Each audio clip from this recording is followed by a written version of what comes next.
Guys, this is HO Trim Layout, update 39. Lots been done to layout, and first off, I'm just going to give you a little overview of the layout.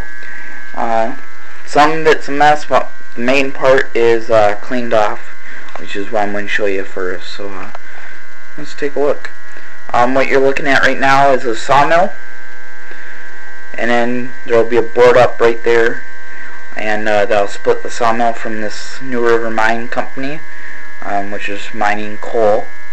And then there will be a board back here splitting the engine yard from the coal mine, and that all down there, those two boards are nothing but engine shops. And then back over there, that big white building in the distance back there is the ADM plant. And then all in front there, where you see all that black squiggly lines right there by the truck, that's the yard. And then the yard where all those trains are, the yard will kind of go back into the main line. That little red building, red and gray building, that's the Chester station. So yeah, over here is kind of a mess, but I've been trying to clean this up, and tomorrow I'll be cleaning this up. But this is the intermodal yard. For those of you that are just getting into trains, trying to research how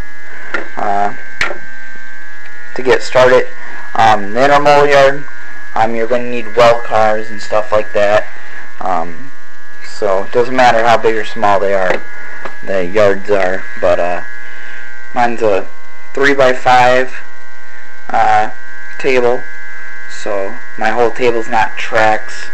The front is nothing but downtown scene, so with a little track that curves through, which I still gotta finish.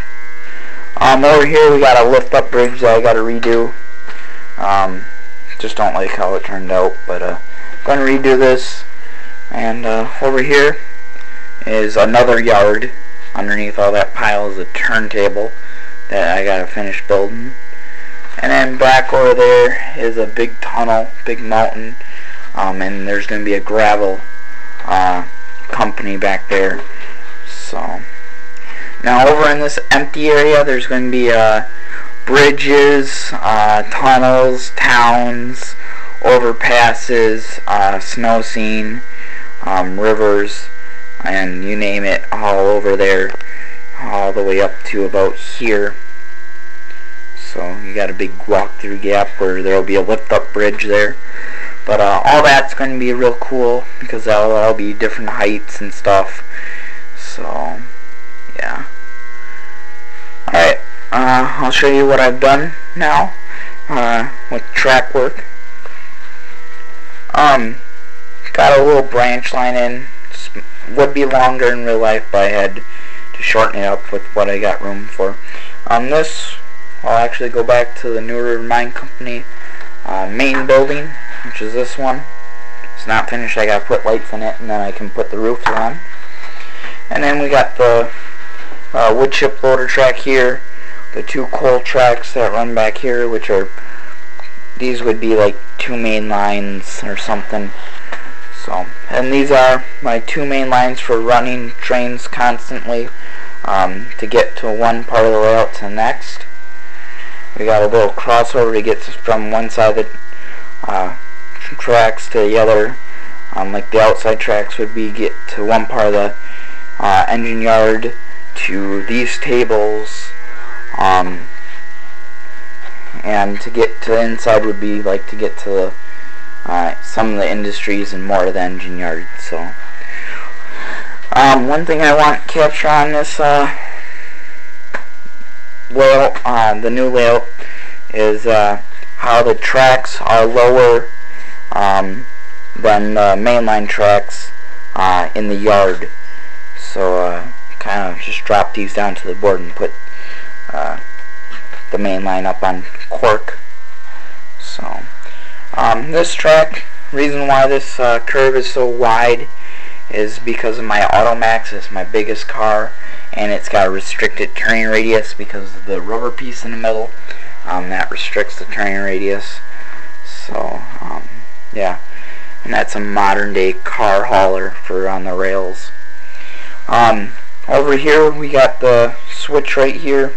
The main line comes down, comes into another switch, and this track follow up back there, and it comes into my transfer table, which just moves trains from one set of tracks to another in the shop area.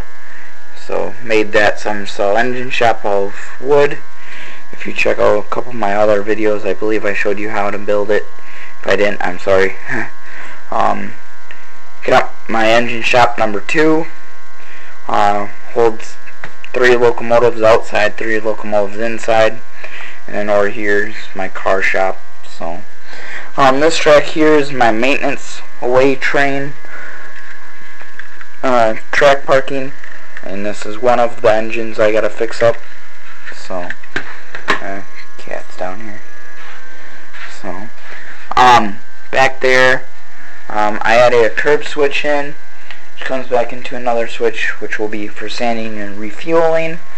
The sands that goes in the engines are just to get them up and down the hills, which will be for my mountain area, and then refueling just so they can keep running. So that's one of the other engines I'm working on, and I'm just fixing up this. Couple detailed parts got busted on it from moving, so I'm just gonna get those back in place, like my sunshade.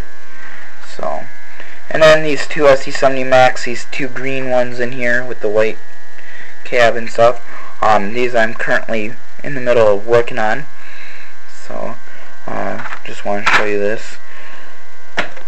This originally looked like an engine like this, just some railings on the back, nice Kato engine, and this is what it turns out to be. All railinged up, sunshades on it, nice detail. I don't know if the camera's picking it up, but you had to add all those little windshield wipers, number boards, ditch lights and stuff like that. You had to add to these. Well, not the ditch lights, but some of the other parts.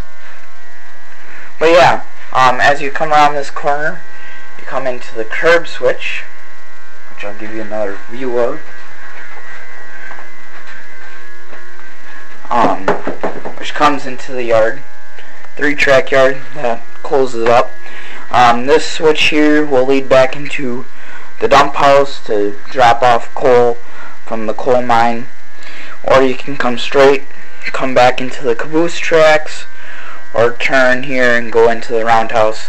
And I believe this thing holds 25 locomotives in here. I could be mistaken, but all total, these tracks and these tracks, 35 all total, maybe a little more. But yeah, so that was a big project, getting the yards in. So still not done with them. Gotta add tracks yet back there and mount that building, the 3-stall shop in the board. So the mainline track kind of moves around. There's a switch here to go back to the grain place, the ADM plant. Got a little factory that I'm going to custom build. That'll stretch alongside the track. So that's one of the buildings. And then we got my Chester station, which I got from my grandpa, adding some people to it. Still got to add some people inside of it. It lights up and everything. And then I'm going to add like some station platforms going across the tracks and stuff. And that kind of starts to slant down to move over, so these tracks can kind of move over, because the board's going to be shifted over because of that pipe there. So, but on the main line outside track, which is now on the far back, comes into this switch, which is for the passing siding. So if you have a train coming this way and train coming from this way, one can pull on the siding and the other one can keep going. So breaks off into passing siding and stuff. So down here we'll have like a bunch of bridges. I'm getting a lift up bridge. overpass bridge for trains going over a little town scene. I'm going to get the new CSX Zactorail bridge, girder bridge. I've got one girder bridge, and I want to get a small trestle if possible, and possibly a little steel topped girder bridge. So, and now I'll go in that corner and stuff, and now all be different levels, and I'll actually have one track, hopefully, still gotta talk it over, this is the plan, have one track kind of slope down, come through town into a tunnel, and under these boards right here have like a little staging yard, that would only be like 2 foot wide, or 1 foot wide, and park passenger trains down there, some coal cars, and my Tropicana. So, one last thing before we go, guys. I'm going to have a computer running the signals, turning on lights on and off the buildings, be able to control some engines and stuff. So, on this spot right here that's open will be for your radio, because this is the dispatching office, and you'll be able to communicate with everybody. You'll have switches out right here along this board to control all these switches back here. Right here you'll actually have another little controller to control this turntable. This pack right here will control all the other outlets for people to plug in their controllers, their handheld ones around the layout. And this one will actually be for the dispatcher to have a little fun of his own and get trains ready and like switch trains on this board. And that's pretty much it, and probably pick up some if needed right there. So, but this is so dispatcher doesn't get too bored just telling people what to do with signals and stuff. That way he can actually run train too. So if you're wondering how much the Zephyr costs, it's $200. That comes with the cord, some books on other stuff you can buy to expand this unit. It comes with a CV, which is your decoder to make sound in your engines, plug that you plug into the back here, hook up to test track, which I'm actually going to have a pull-out track here where you can program trains and stuff. So, well, yeah, that'll be it, guys, and hope you like the layout update, and thanks for watching.